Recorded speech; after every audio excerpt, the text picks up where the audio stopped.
Hello everyone and welcome back to the Perfect French with Dylane. Today we are going to see the part 2 of the lesson about Imparfait. If you haven't seen the part 1, it was last Monday. I will put the link in the description box. So today we're gonna see the verb ending in IR and all the irregular verb.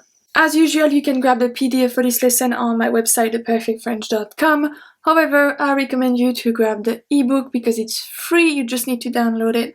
500 most common French verbs, how to use them, how to conjugate them, and there's even more exercises now. So in this one you have all the conjugation that you need, not only imparfait. But if you want to grab the PDF, please do, because I made it anyways. Alright, so to review very quickly, if you don't remember about last week, when we use l'imparfait. So we use it to describe a situation in the past, to talk about a fact in the past, to talk about a repeated action in the past. And usually in English it translates to the past continuous, but not always. So you know that in French every single tense has different ending terminaisons. So for this one, for the imparfait, it's with je, it's AIS. Tu, AIS. Il, AIT. Elle, AIT. On, AIT. Nous, IONS, vous, IEZ, il pluriel, AIENT, elle pluriel, AIENT. They all pronounce the same, but not ion and IE. So nous and vous are different. It's also the same thing usually with présent. So first, let's see the irregular verb ending in ER. So, we have manger. Manger is a very common one on the irregular verb for ER. Manger, to eat. If you remember last week, we learned how to find the stem, the radical, for imparfait. So we have to go to present tense. And we have to take the conjugation with nous. So for manger, it's going to be nous mangeons. Nous mangeons. And then we have the stem, right there. Technically, it should be M-A-N-G, but there is the E after. Because otherwise, if we don't have a E, it's gonna be mangon. It doesn't make sense. So if we look at the conjugate, we know the pronoun subject. Then if we have the stem, it's gonna be mange, everywhere except nous and vous. Then we add all the ending, and if we connect it, it's gonna be je mangeais. So if there is no E, it will be je mangeais. Mangeais. Okay, it's not a word. So we have to put the E to have je mangeais. Tu mangeais. Il mangeait. Elle mangeait. On mangeait. Nous mangions. Vous mangiez. So those two don't need the E after, because the I makes that the G, it's pronounced J, okay? It's not pronounced G. It opens the letter. Il mangeait, elle mangeait. So, for this case, for this one and for the one that we are going to see after, if you don't remember where you have to put the E after, just remember what I say about pronunciation for this case. The 5 first one are pronounced the same, as well as the 2 last one. They have to be pronounced the same, so all of them will take a E. The only one that's not going to be pronounced the same is mangions, mangier. Those ones, they don't need it. They are pronounced differently. Let's see the second one for verb ending in ER. Lancer. Lancer, to throw. So once again, we have to go back to present tense. Take the one with nous, and then keep the part. So, nous lançons was the present tense. If we remove the ending, we are left with L-A-N-C-C-D. Why the C-C-D? Because it makes the C sound like S. Lançons. If there is no C-C-D, it will be lancons. So let's see. We know the pronoun subject once again. We know the stem, the radical. And then we know the ending. The only thing that's gonna change, once again, is nous and vous. Nous and vous don't need the CCD. Because of the I after, it's still pronounced si. Lancions, lancier. Okay? Make sense? So let's put them together. Je lançais. Tu lançait. Il lançait. Elle lançait. On lançait. Nous lancions. No need for the CD.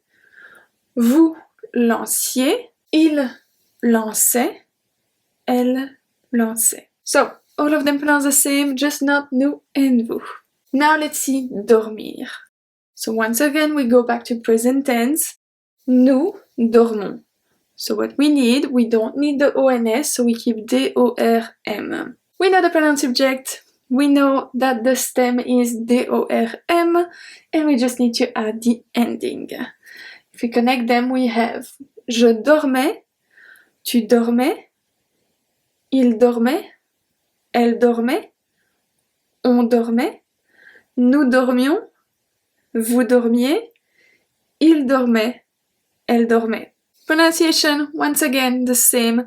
Just nous and vous are pronounced differently. Stay with me. I know, it's not a super exciting lesson, but it's very good to know we use the imperfect a lot. So I'm really trying to make it short, but please stay with me. The next one we are going to see is finir. And for this one, I'm going to develop a bit more. If we look at the whole present tense, we have je finis, tu finis, il finit. We go to nous, it's nous finissons.